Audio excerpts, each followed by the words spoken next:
loolanka xamaasadda ee dunidu ugu jirta awoodda tamarta dhulka yar ee Afrika ee la aqoonsanayn ee Somaliland ayaa si aamusan masraxa u soo fuulaya isagoo haysta wax noqon kara mid ka mid ah xuduudaha saliidda ee ugu dambeeya ee qaaradda Afrika. Somaliland waxaa ku hoos jirta miinada dahabka, mana aha miina rasmiya ee waa saliidda madow. Tani waxay bedeli kartaa juqraafi siyaasadeedka iyo dhaqaalaha Somaliland oo muddo 10 sano ahaa mid siyaasadaysan oo dhaqaale ahaan jilicsan.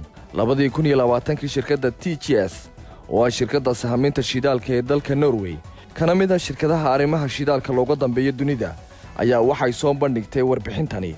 Sida laga soo xigtay shirkadda TGS waxa ay sheegtay in qaybo ka mid ah dhulka xeebaha ay ku jirto Somaliland ay u badan tahay inuu haysto keedka xeebaha ilaa 30 bilyan oo foosto oo shidaal ah. Somaliland shidaalku waxa uu u taagan yahay wax ka badan awood dhaqaale, waxaanu astaan u yahay faa'iidada siyaasadeed, madax bannaanideeda iyo sidoo kale badbaadada.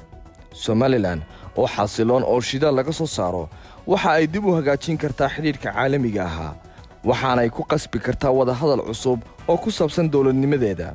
5 ilaa 10 sano ee soo socda ayaa go'aamin doona jidka Somaliland u marayso dahabka madow ee ku hoos jira ciidda Somaliland, waxaana ay runtii u rogi kartaa waddan Afrikaan ah oo barwaaqo ah, ayaa lagu yidhi qoraal lagu daabacay majalada Goa Chronicle taasoo ku qoray saxafiga Safio Rodriguez. Guurad Cunaabi, MMTV.